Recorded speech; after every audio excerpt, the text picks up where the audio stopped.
this whole world, give me Jesus.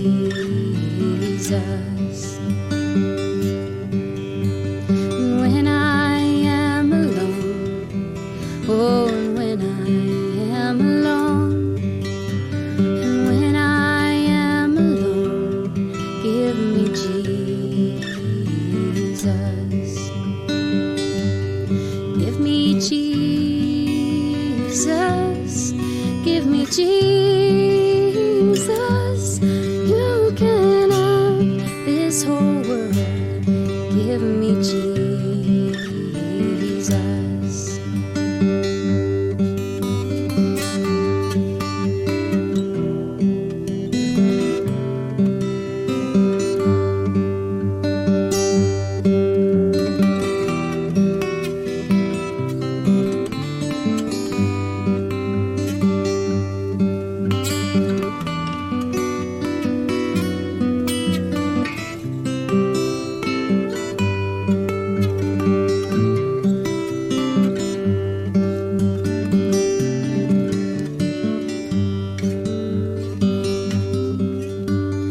When I come to die, oh, and when I come to die, and when I come to die, give me Jesus.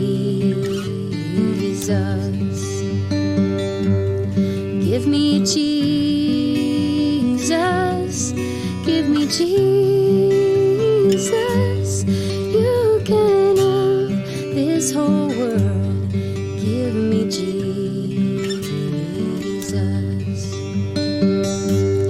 Give me Jesus.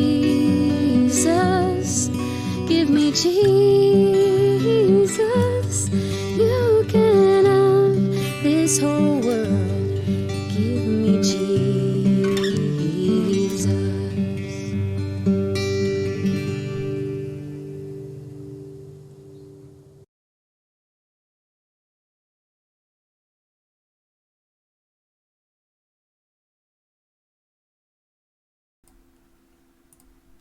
Good morning everyone. Ito po ang inyong lingkod, si Pastor Ruel Camia po mula po dito sa Winnipeg, Manitoba, Canada para po sa ating pag-aaral ng salita ng Diyos ngayong umaga. Welcome po sa Tinig ng Pag-asa. Hiniliko ko lang ng konti yung ating camera para sa mas magandang anggulo. Good morning po sa inyo at kumusta po kayong lahat mga minamahal na mga kapatid. Kung ako naman po ang inyong tatanungin sa awa at biyaya ng Panginoon, ay nasa mabuti naman po akong kalagayan. Parang malabo po yung aking camera sa Facebook. Bakit po kaya? Anyways, magandang araw po sa inyo. Purihin po ang Diyos sa, again, another wonderful day na ibinigay sa atin. Bawat araw po ay magandang araw. Amen? Ngayon pong araw ay Wednesday na po dito sa Winnipeg. Humihingi po ako ng paumanhin. Nagkamali po ako ng announcement yesterday. Uunahin ko na po ito, baka po makalimutan ko mamaya. Ang luksang parangal po pala sa Obispo Vinta ay nakaschedule kami ng April 21. So, hindi po mamayang gabi yon. Ano po, next Wednesday pa ho yun dito. Thursday po yun sa Pilipinas. So, yung po mga taga Winnipeg Unida, sorry po, akala po ng mga taga Winnipeg ay canceled yung aming prayer meeting. Hindi po, tuloy po yung prayer meeting natin mamayang gabi at ang luksang parangal ay sa ano pa po, sa araw pa po ng Wednesday next week. Ayan, so para po malinaw. So magandang araw po muli. Ang ating pong pag-aaral ngayon ay akin pong pinamagatang paano ako naligtas. Mga kapatid, yung alam mong ligtas ka ay pagpapala. Yung alam mo ang daan ng kaligtasan o yung order of salvation ay pagpapala. Napakahalaga nito kasi po, kapag alam mong ligtas ka at secured ang kaligtasan mo, ay magiging payapa ka. Ano mang sirkumstansya ng buhay ang dumating sa iyo, magkakaroon ka ng kapanatagan. Hindi po ito nakasalig kasi sa mga bagay na sirkumstansya. Na para bang kapag nagbago ang sirkumstansya nagbabago na rin ang katayuan natin sa Panginoong Hesukristo. Hindi po. Ang kaligtasan po ay secured. Kaya po meron tinatawag na eternal security. Or yung sa Reformed theology ay tinatawag na perseverance of the saints. Ibig sabihin, yung mga iniligtas ng Diyos ay secured kasi ang Diyos naman ang nagligtas. So ngayon pong araw na ito, mahalagang aralin at laging balik-balikan ang doktrina ng sola gratia o yung tinatawag na grace alone. Kasi po, ang dami pong mga mananampalataya litong-lito tungkol sa bagay na ito. Lagi naman nilang sinasabi na ang kaligtasan ay biyaya. Pero kapag pinaliwanag na po nila, hindi na po lalabas na biyaya ang kaligtasan kasi po may partisipasyon na po sila. Gusto ko pong sabihin sa inyo, kapag ang isang bagay ay biyaya, ibig sabihin undeserved favor, unmerited favor. Ano pong ibig sabihin nun? Kaya nga biyaya irregardless kung sino ka, irregardless kung ano ka, wala kang gagawin, kaya ka magkakaroon itong biyayang kaligtasan ito ay dahil doon sa nagbigay. It is all about the giver of the grace and not about the receiver. Nakuha niyo po mga kapatid. Siguro po mas maganda aralin natin itong mabuti. Makinig po kayo. Pag meron po kayong hindi naunawaan, balikan nyo lang. Pwede naman pong pagkatapos po ng video na ito, iiwanan po natin ito at ipopost. Balikan nyo. Pag hindi nyo naintindihan, balik. No? At nililinaw po nating maigi ito. At in fact, pangalawang mensahe ko na po ito tungkol sa doktrinang ito ng sola gratia. Samahan nyo po ako at ating tingnan ang isang parable ng Panginoong Hesukristo. Ito po yung matatagpuan sa Matthew chapter 13, beginning verse 1 hanggang 13. So mahaba-habang basahan po ito ngayon. Ano po? O, bibigyan ko kayo ng pagkakataong magbuklat ng Bible. Matthew 13, 1 to 13. Ganito po ang sinasabi. That same day, Jesus went out of the house and sat by the lake. So habang binabasa, imagine niyo kung ano nangyayari. No? That same day, Jesus went out of the house and sat by the lake. Such large crowds gathered around him that he got into a boat and sat in it, while all the people stood on the shore. Then he told them many things in parables, saying, A farmer went out to sow his seed. As he was scattering the seed, some fell along the path, and the birds came and ate it up. Some fell on rocky places, where it did not have much soil. It sprang up quickly, because the soil was shallow. But when the sun came up, the plants were scorched, and they withered, because they had no root. Others' seed fell among thorns, which grew up and choked the plants. Still other seed fell on good soil, where it produced a crop, 100, 60, or 30 times what was sown. Whoever has ears, let them hear. Verse 10. The disciples came to him and asked, Why do you speak to the people in parables? Verse 11. He replied, Because the knowledge of the secrets of the kingdom of heaven has been given to you, but not to them. Whoever has will be given more, and they will have an abundance. Whoever does not have, even what they have will be taken from them. This is why I speak to them in parables. Though seeing they do not see, though hearing they do not hear or understand. Purihin po ang Panginoon. Sa mga talatang ito mga kapatid, hindi ko po alam kung first time nyo itong narinig o nabasa, pero naniniwala po ako katakot-takot ng sermon ng mga pastor, ng mga mangaral ang narinig natin tungkol dito. Pero ito po yung simpleng-simple lang. Parable po ito, ano po? At ito po yung parable na ibinigay ng Panginoon to hide the truth. To hide the truth. That is the purpose of the parables, mga kapatid. Hindi po nagsasalita ng parable ang Panginoon para ipaliwanag, para pababawin, para pagaanin ang turo. In fact, ang linaw naman po rito, the secrets of the kingdom of heaven has been given to you. Meaning, the secret of the kingdom was given only to the apostles, but not to them. And sino yung to them? Makikita po natin na yung binabanggit na to them are the many people or such large crowds gathered around him na binabanggit sa verse 2. So, ibig po sabihin, itong mensaheng ito ng kingdom ay secret and it is only revealed to the apostles. For those many people, it was not given to them. That is why the teaching was given into the parable. Ang sabi nga, yung mga meron at merong pangunawa, makakaunawa. And they will have it in abundance. Pero yung mga wala, kahit yung meron na sa kanila, tatanggalin pa sa kanila. This is why I speak to them in parables. Alam niyo po mga kapatid, ito ang totoo. Para sa mga hindi pinili, ang katotohanan ng salita ng Diyos ay kabulaanan. Para sa mga hindi pinili, ang mensahe ng salita ng Diyos ay walang kabuluhan. Para itong perlas na ibinibigay sa baboy. Nakuha niyo po? Para po itong walang kabuluhan para sa kanila. It is just like a pearl given to the pig. Anong gagawin ng baboy sa perlas? Yuyurakan lang nila ito. Ganun po ang katotohanan. At marami pong mga tao sa panahon natin ngayon, they look at the truth as a pearl given to a pig. Hindi nila ito maiintindihan. Hindi nila ito mauunawaan.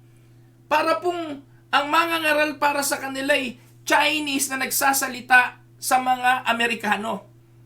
Just like me, speaking Tagalog, sasalita ng Tagalog sa mga nakikinig na ibang lahi, hindi nila ako naiintindihan. At wala pong itong silbi sa kanila. Parang parable ito sa kanila. So what I am saying today is just like parables to those people who don't understand.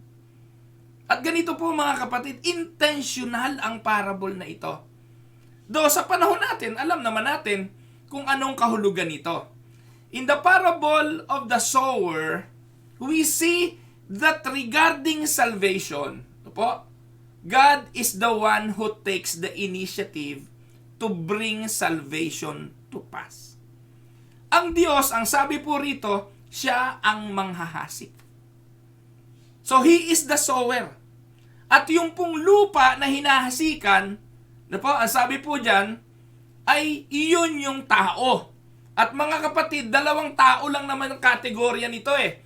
Bagamat may binabanggit ditong batuhan, merong dawagan, merong tabing daan, in reality, this is only two set of people.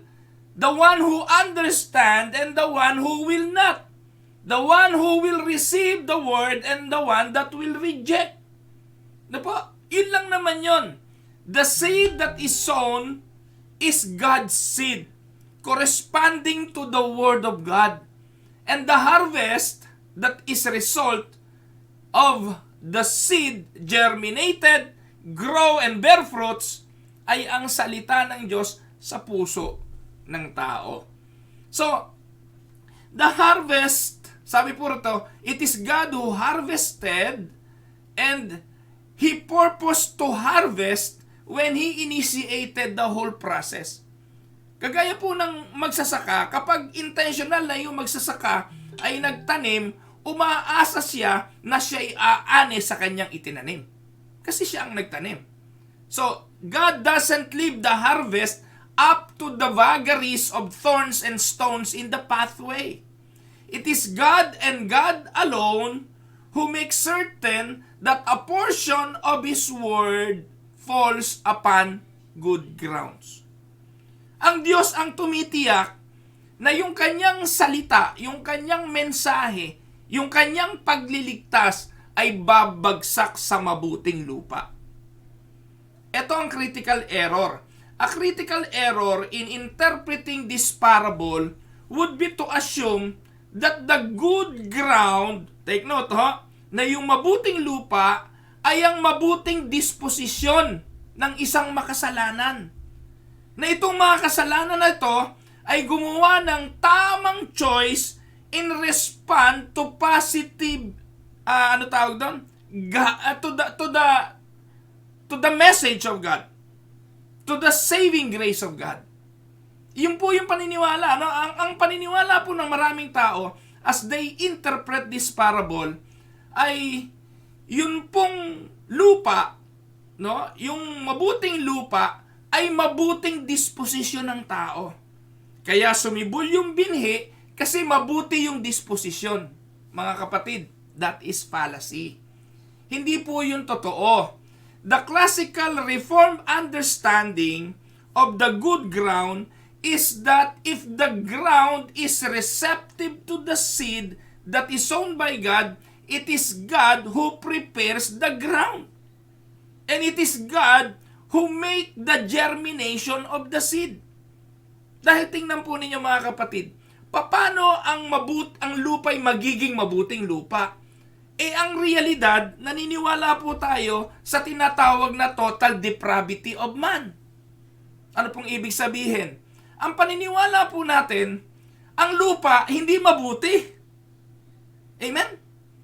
Ang puso ng tao, kung ito po'y tao, ang puso ng tao, lahat ay ano?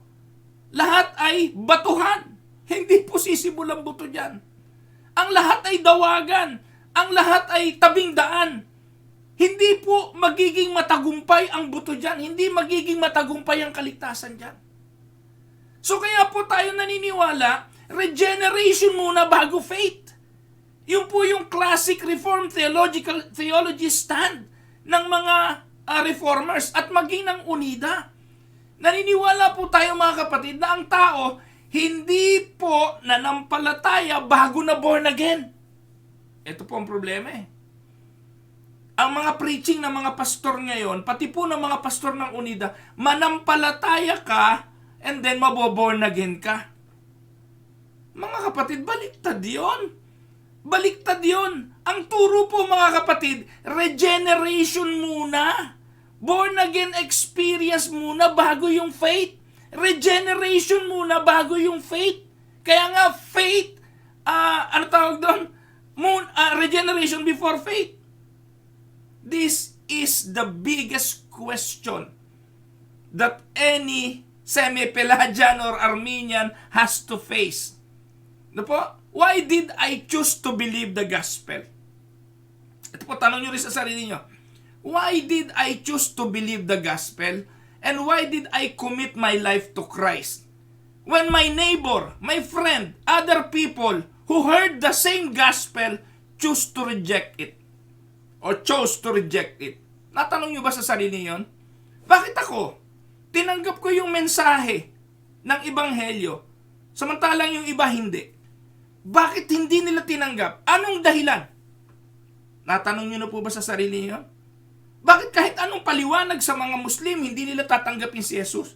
Bakit kahit anong paliwanag sa ibang pananampalataya, sa mga Hindus, hindi nila tatanggapin si Jesus? That question had been answered in many, many ways. Subukan nating sagutin. Ano? Natanong nyo na po ba sa sarili nyo? Bakit nga yung iba tinatanggap si Jesus, yung iba hindi? Pareho lang naman ang gospel.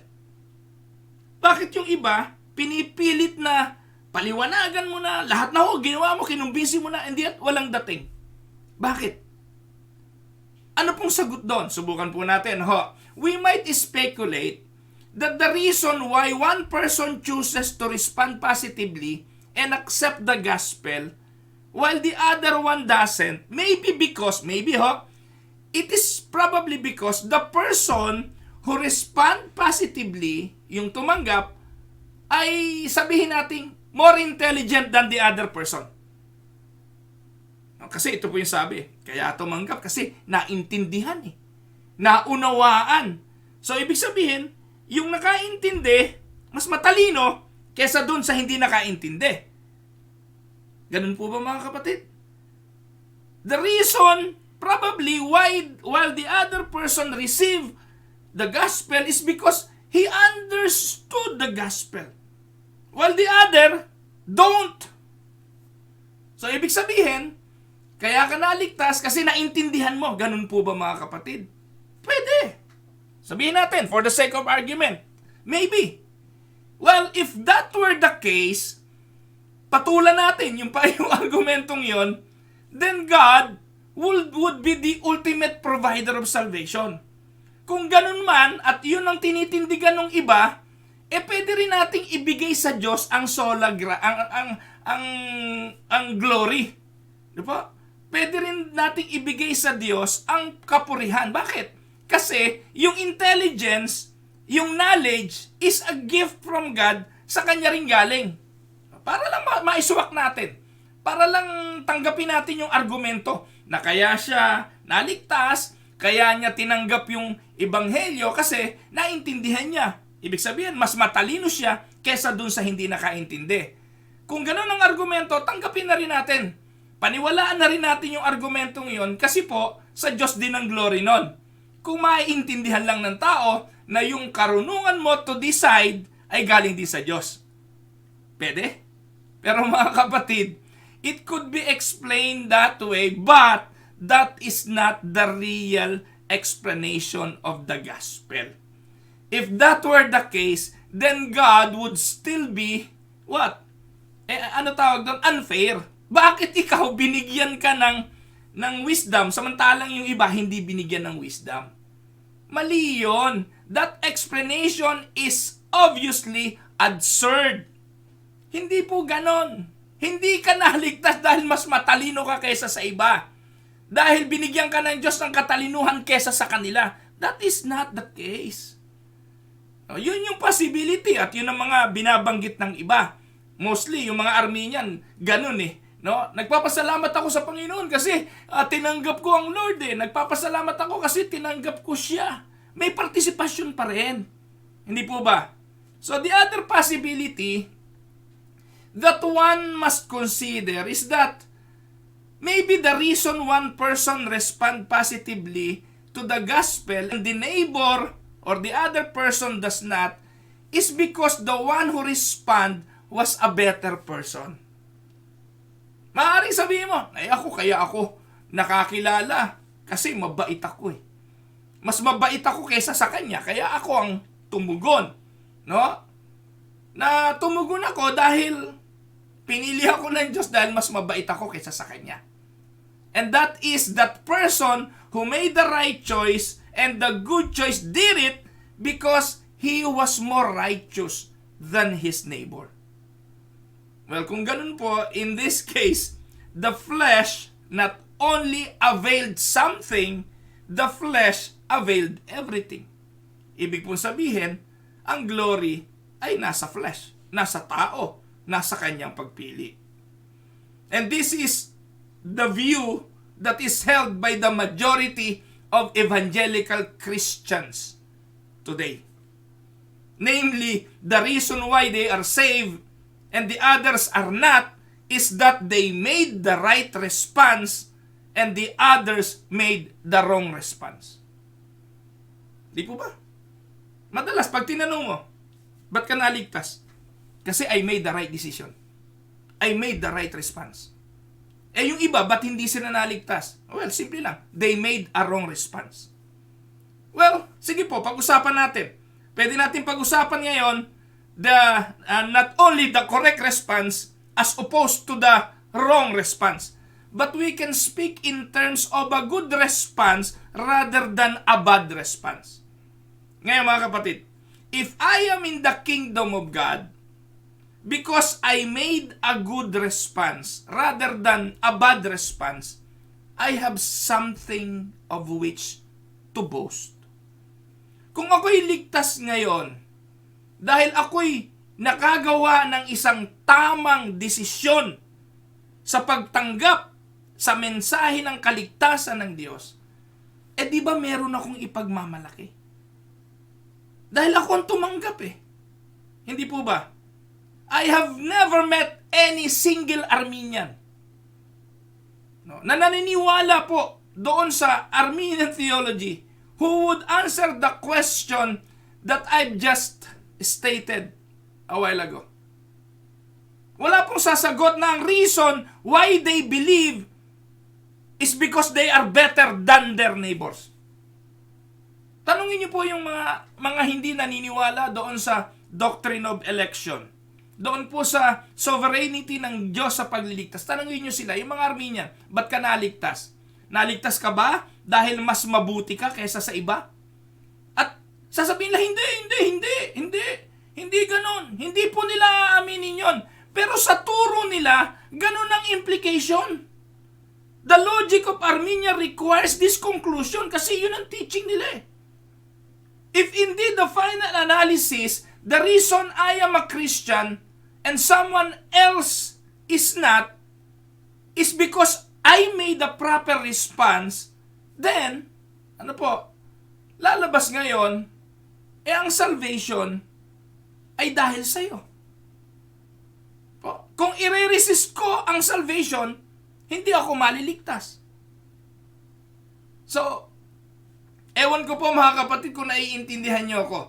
If indeed in the final analysis, the reason I am a Christian and someone else is not, is that I made the proper response to God's offer of salvation while somebody else rejected it, then, by resistless logic, I have indeed made the good response.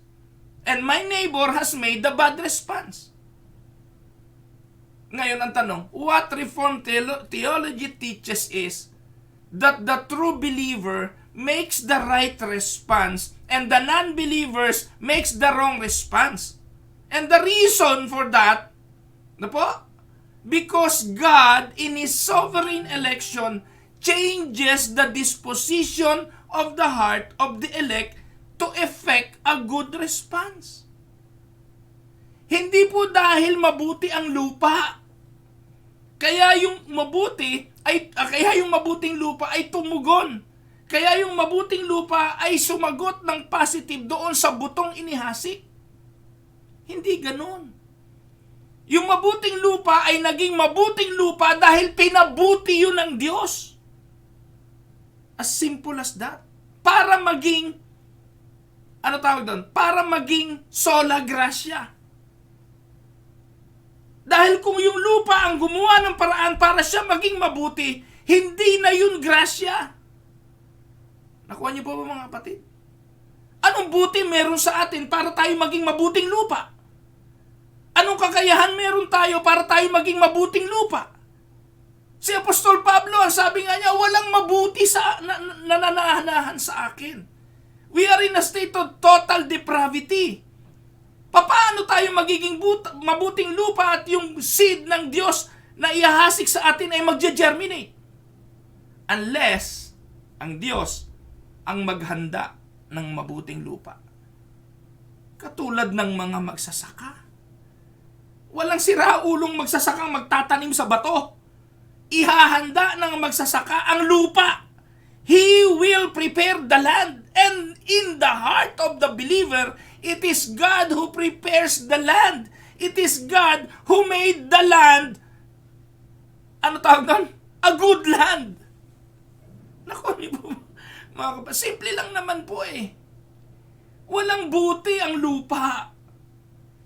Kung ang lupa ay ang mga tao na naligtas na tumugon doon sa mensahe ng kaligtasan, ire-reject po ng masamang lupa ang buto. Ire-reject po ng batuhan ang buto. Ire-reject po ng damuhan ang buto. Hindi po ito makapamumunga, hindi po ito mabubuhay. Pero sa mabuting lupa, ito'y mabubuhay. Ang question lang naman dyan ay ito. Sinong naghanda ng mabuting lupa? Ikaw ba? Ikaw ba ang siyang gumawa ng paraan para ikaw ay maging mabuting lupa? Doon lang naman po ang argumento para maging sola gracia. Doon lang po ang argumento para mapatunayan natin ang kaligtasan ay talagang sa Diyos. Sino ba ang gumawa ng mabuting lupa? In the beginning ba'y mabuting lupa ka, kapatid? Kaya nung inihasik ang mensahe, tinanggap mo? Hindi po ganon. Hindi ganon ang turo. Ang turo po, Romans 3:23, Romans 3:10, For all have sinned and come short to the glory of God. Romans 3:23, ano po? Ay, yun pala yun. Romans 3:23, for all have sinned and come short to the glory of God. Romans 3:10, no one is righteous, none, not even one. Walang mabuting lupa. Yun yung state of total depravity of man. So ano ngayon ang dapat gawin? Ang Diyos, the reason the believers, take note, the reason the believers makes the good response is because God, in His sovereign election, changes. He changes the disposition of the heart of the person or the people He elected to effect a good response. Kaya nga po, I can take no credit for the response that I made to Christ. God not only initiated my salvation, He fulfilled. He not only sowed the seed, but He made sure that the seed germinated in my heart by regenerating me by the power of the Holy Spirit. That regeneration is necessary condition for the seed to take root and to flourish. That is why at the heart of our doctrine, in the heart of the Reformed theology, it will always be that regeneration precedes faith. Without regeneration, there will be no faith. Amen? Hindi makakatugon yung lupa kung hindi muna inihanda ang lupa. Hindi kailanman magiging mabuti ang lupa kung hindi ang Diyos ang nagpabuti sa lupa. Kuha niyo po. Kaya ang glory lahat sa Diyos. Hindi po dahil sa, ako naintindihan ko yung gospel. Ako. Tinanggap ko, narinig ko, binuksan ko puso ko. Kaya kung titingnan niyo po, kapag ganun ang pananaw ng mga Kristiyano, Arminian yon. May partisipasyon ka pa din. Wala. Nothing. Kasi even the preparation of the heart, Diyos ang may gawa nun. Nakuha niyo po mga kapatid. Kaya ngayon, pwede nating sabihin, pag ganun ang paniniwala natin, to God all be the glory. When it comes to salvation, hindi po synergist, hindi partisipasyon ng Diyos at partisipasyon mo. You have no participation at all for your salvation. Maging ang puso mo, Diyos ang naghanda nun. Diyos ang gumawa ng mabuting lupa sa iyo. Nakuha niyo po? It is the formula that order of salvation that all Arminian rejects. They hold to the idea that in their fallen condition of spiritual death, they exercise faith and then they are born again. Ganun ang turo ng Arminian eh. At ganito rin ang turo ng ibang mga pastor natin kapag nag-share ng gospel. No? In our fallen condition, para tayo mabuhay, kailangan tayong manampalataya. Nako, mananampalataya para mabuhay. Baliktad yun. Paano ka mananampalataya kung patay ka? Hindi mangyayari yun. Hindi ka magkakaroon ng faith in your fallen state. Sa kanila, faith muna bago regeneration. Baliktad yun. Arminian faith yun. Kaya every time na mangangaral ka ng salita ng Diyos, tandaan mo, kailangan ka munang buhayin ng Diyos sa iyong patay na kalagayan bago ka mananampalataya. Bago ka maboborn again. Maboborn again ka muna bago ka magkakaroon ng pananampalataya. In their view, they respond to the gospel before the Spirit has changed the disposition of their soul to bring them to faith. When that happens, the glory of God is shared. Pag ganon, ang kaluwalhatian ay hati. And take note, no Arminian can say with authenticity, to God alone be the glory. For they believe, no, for the Arminian, God may be gracious, but in addition to God's grace, my work of response is absolutely essential. Kung ganon, grace is not effectual, and such grace is the final analysis.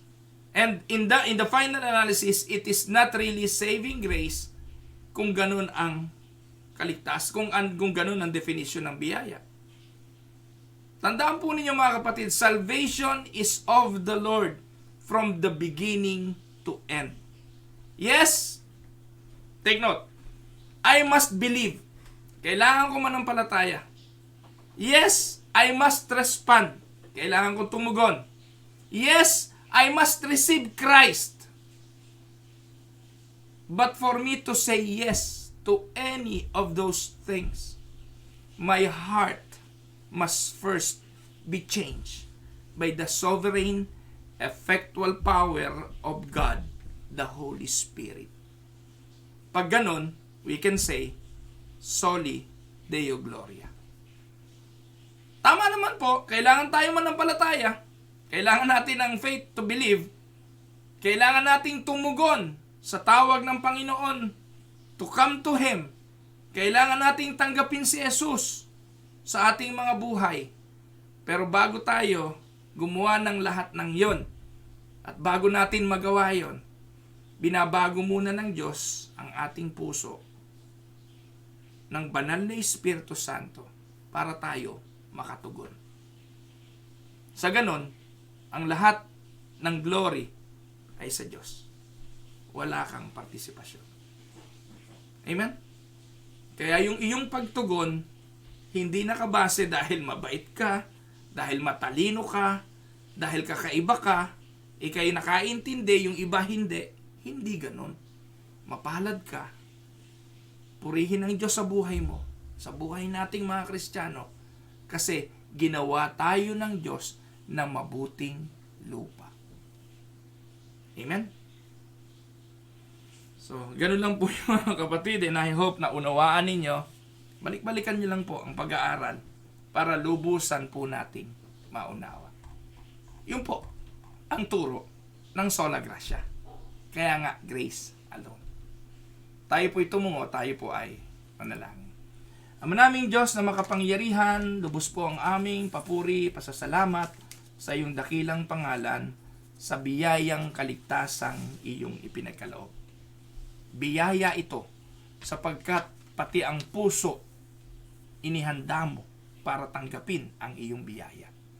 Opo Panginoon, salamat sapagkat tumugon kami.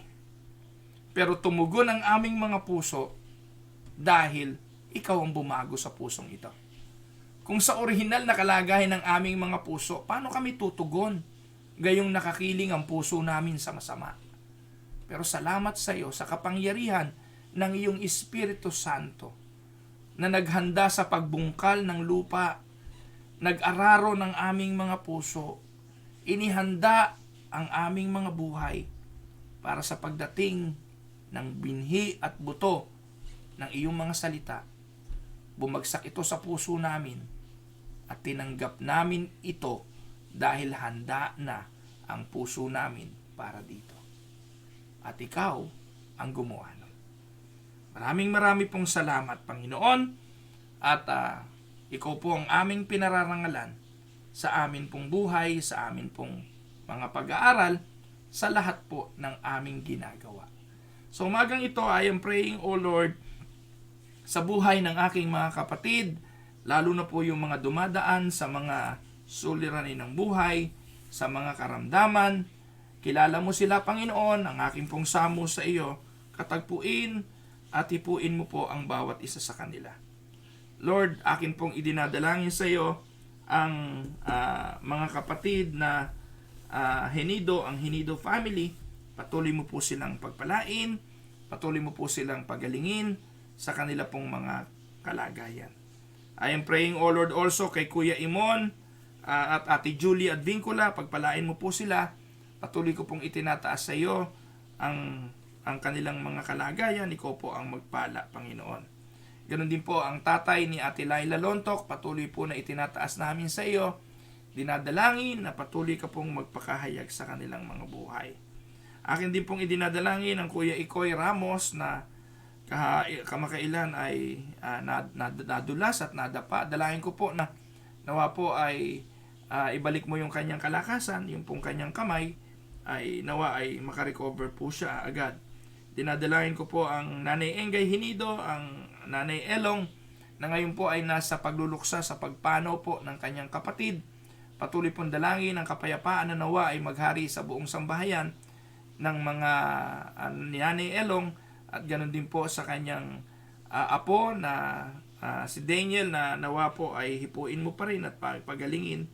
Dinadalangin ko po ang sambahayan ni Kuya Bobby Marasigan, ang kaaliwan ng patuloy na maranasan, ang pamilya po ng Obispo Vinta, na nawa po ay aliwin mo rin, Panginoon, sa kanilang pagluluksa. Dinadalangin ko po sa iyo si kapatid na Mex Manalaysay Fidel. Nihiling po ng kapatid na Joey de la Cruz ang kagalingan niya. Akin pong inilalapit sa iyo, Panginoon. Patuloy din pong pagpalain mo ang mga kapatid na si May Pangan. Inilalapit ko po siya sa iyo, Panginoon. Dalangin ko po ang patuloy na pagpapala mo sa kanilang buhay. Ganon din po, dinadalangin ko po ang kapatid na Normita Soriano. 2 weeks na rin daw po siya na masakit ang lalamunan. Nilalagnat po. Dalangin ko po na sana ay ikaw rin po ang kumilos sa kanyang buhay. Patuloy pong dalangin din ang kapatid na Philip and Jenna Barco para po sa kanilang kagalingan. Akin pong itinataas sa iyo si Philip at si Jenna, na ikaw po, Panginoon, ang patuloy na magpala at ipuin mo po, Panginoon, ang kanilang mga buhay kung ayon po sa kalooban mo, Panginoon. Wala pong imposible.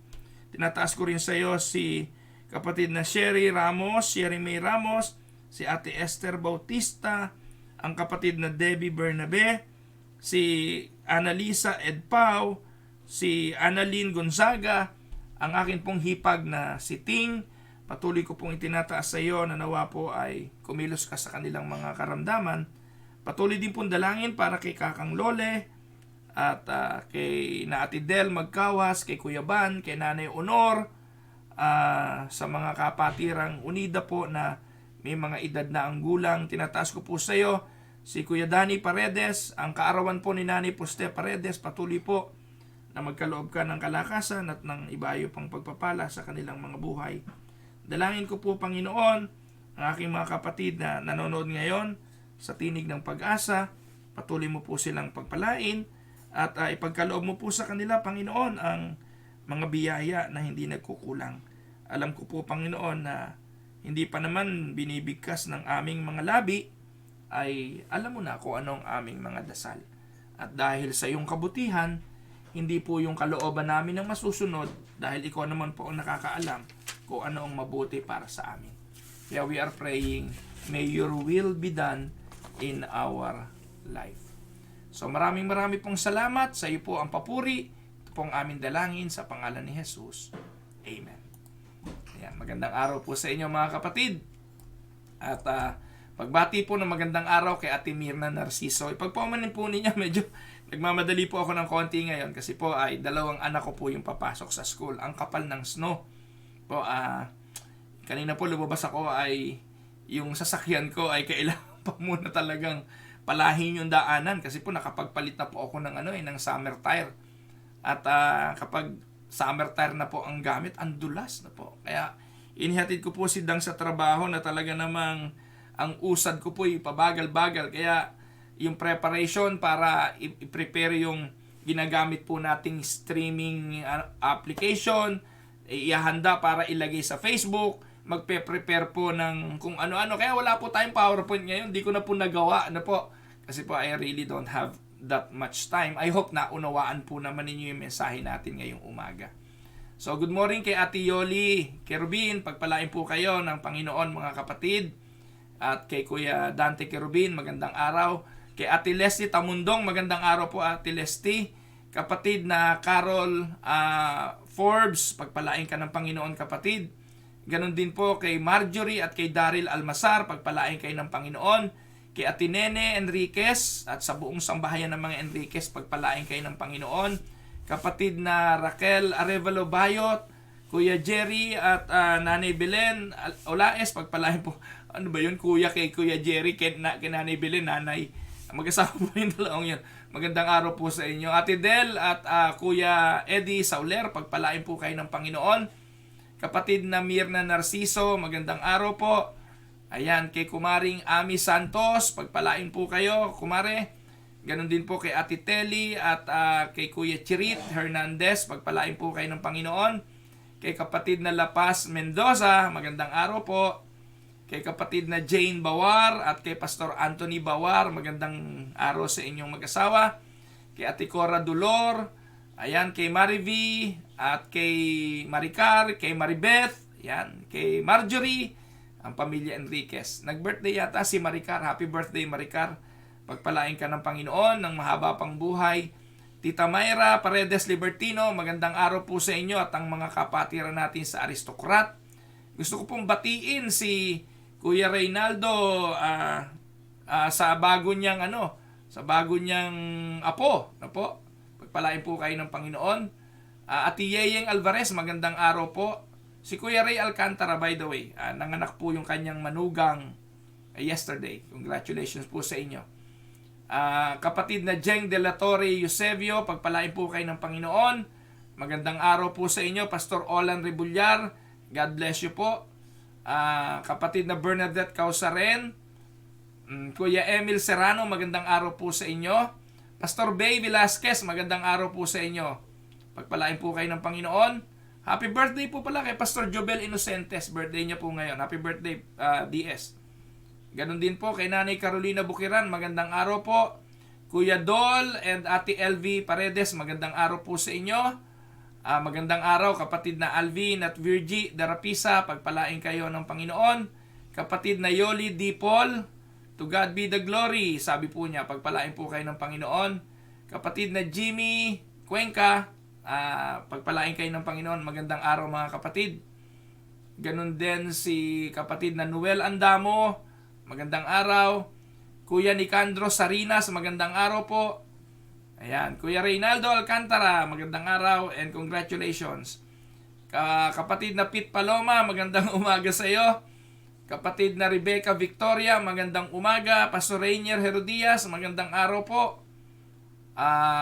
Kapatid na Gina Medalla, magandang araw. Ayan, so salamat po sa inyong patuloy na pakikinig. At Tinelia Ramos, magandang araw po sa inyo. Kapatid Pastor Albert Lopez, magandang araw po sa inyo. Ate Ellen and Kuya Monching Gonzales, magandang araw po. Ate Evelyn Cameros, magandang araw po. Si Oswald, ang aking inaanak, Oswald Luarca, pagpalain kayo ng Panginoon. Kapatid na Sally Rementilla, magandang araw po sa inyo. Ate Nenita Creus, Kuya Ban and Ate Del Magkawas, magandang araw po. Kapatid na Donalyn Abanilla, yan, ingat din kayo Donalyn, pagpalain kayo ng Panginoon. Maraming salamat. At Neri Cabral, magandang araw po sa mga kapatiran natin sa Calgary.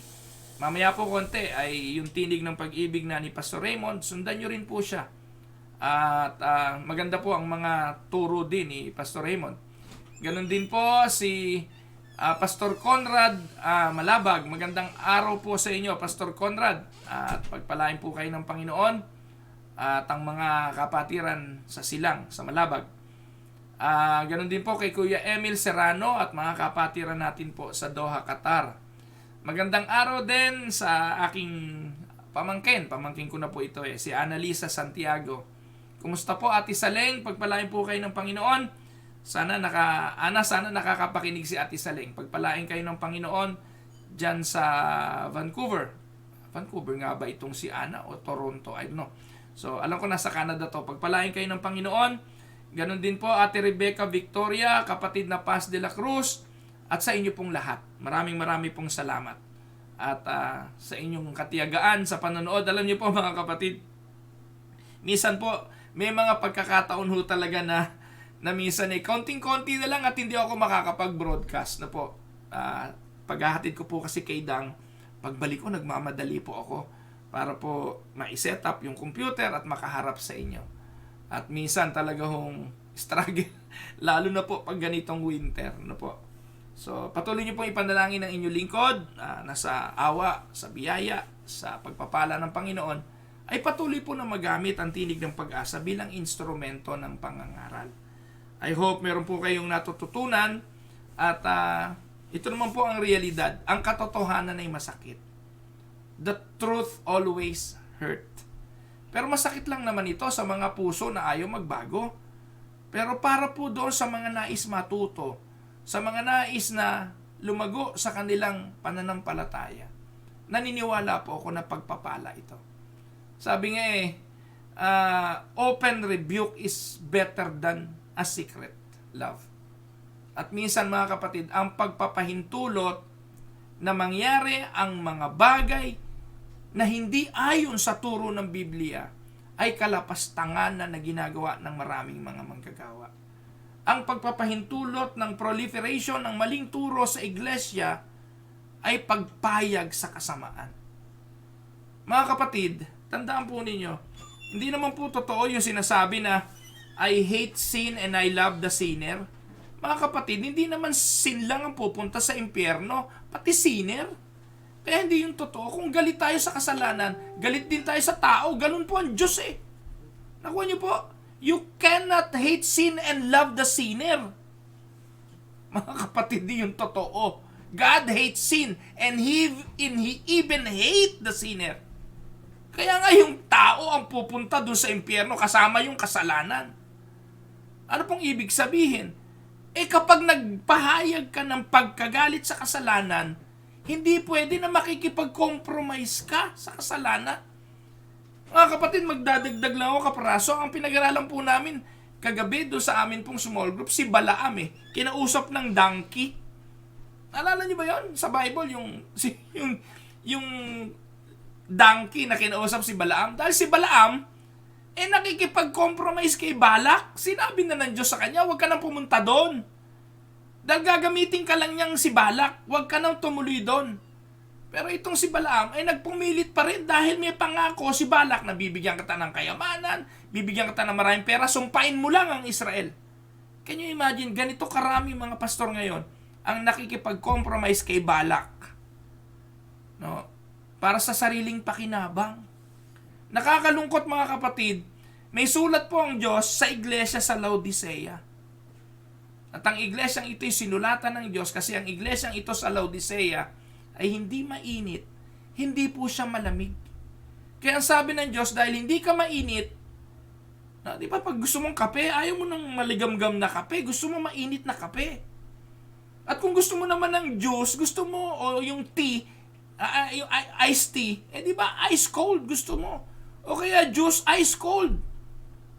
Sino pong gusto ng juice na mainit, maligamgam? Ayaw natin nun. So ang Diyos, ang gusto niya sa kanyang iglesia, mainit na mainit at malamig na malamig. Hindi ho pwedeng malahininga. Ngayon, ang simbahan natin, pagdating sa turo, pagdating sa aral, malahininga. Compromiser. Pwede sa kaliwa, pwede sa kanan. Hindi ho pwede yun, mga kapatid. Hindi ho pwede yun. Kaya ho, sa awa ho ng Diyos, sa tulong ng Panginoon, magalit na ho kayong lahat sa akin kung gusto ninyo. Tuturo ko po ito. Ipapangaral ko po ang turo ng ating banal na iglesia. At kayo po, naniniwala sa cause na ito, naniniwala sa bagay na ito, samahan niyo ko.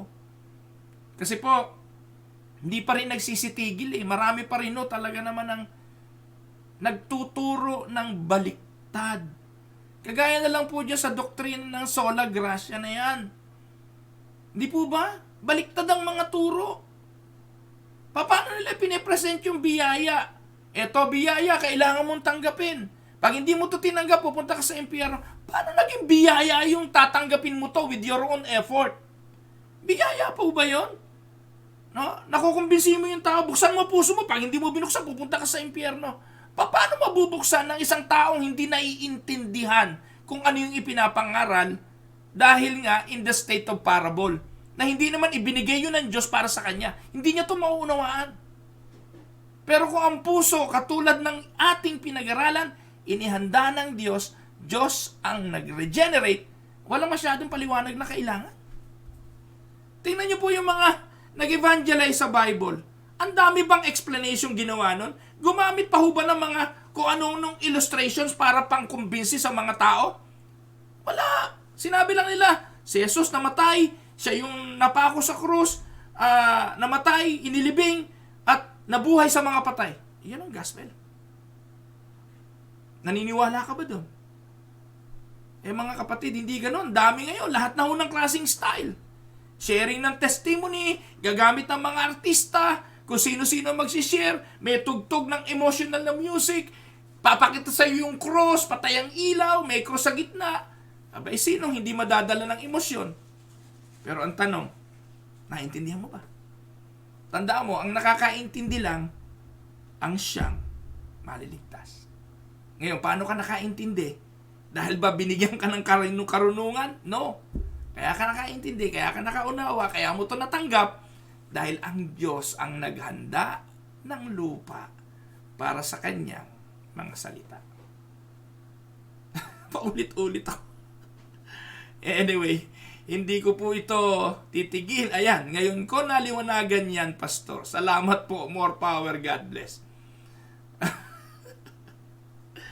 Magandang araw po sa inyo, mga kapatid. Patuloy kayong pagpalain ng ating Panginoon. At nagpapasalamat po ako. Sabi po ni Diaconisa Lea Montesillo. Ayan, praying po, Pastor. So, ayan po, yung mag-asawang yan, mga kapatid, sa Doha. Alam ko, ang Doha, Qatar secured pagdating po sa doktrina ng UNIDA. Kasi po, yan, mga anak ng UNIDA talaga ho yan. Yan po ay anak ng si Diaconisa ay anak ng pastor. At talaga pong ang pananampalataya niya sa doktrinang ating pinananampalatayanan ay matibay. Nalulungkot po ako, talaga hong marami na po yung marami na po yung mga pastor na ang pangaral para lang ho dumami ng dumami, lumago ng lumago. No. Ganun na lang po. Alam niyo po, may nakita ko kahapon, definition ng faith. No, ewan ko po kung nakita niyo na ito, no, mga kapatid. Alam niyo po ba kung anong definition ng faith para sa iba? Yung mga nagka-cutting edge, no. Minsan natatawa po ako, mga kapatid, no po. Bukas po tatalakayin ko ito I will sa ibang araw, no po. Hindi, may mga nakalinya na po tayo Nakita niyo na po ba ito sa cutting edge? Titingnan ko lang po, hanapin ko. Ayan. So, sa cutting edge po, ang definition ng faith ay ito. Ginawa pang acronym. Kakatawa, ano po? Ang faith daw po, F, fearlessness, aggressiveness, intentionality, teamwork, heart. Yan ang definition nila ng faith. Saan nila napaghagilap yan? Yan po ba yung faith na nagliligtas? Mga kapatid, again, tandaan po ninyo, yung faith to believe, no, regeneration precedes faith. Baliwala lahat yan. Kapag hindi nauunawaan ng tao yung kanyang kaligtasan.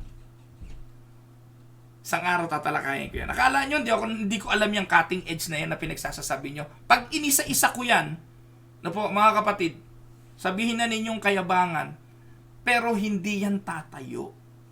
Marami kayong maiengganyo, marami kayong maloloko. Pero tandaan ninyo, hindi natin doktrina ang doktrinang ipinagtututuro ng cutting edge. Kaya iniengganyo ko kayo, mga unida. Kung unida kayo, tumigil na kayo. Huwag na kayong umattend at hindi kayo nagkakasala kung hindi kayo a-attend sa cutting edge na yan. Kasi hindi iyan ating turo. Ito po ang inyong lingkod, si Pastor Welcamia, mula po dito sa Winnipeg, Manitoba, Canada, para po sa Tinig ng Pag-asa. God bless everyone.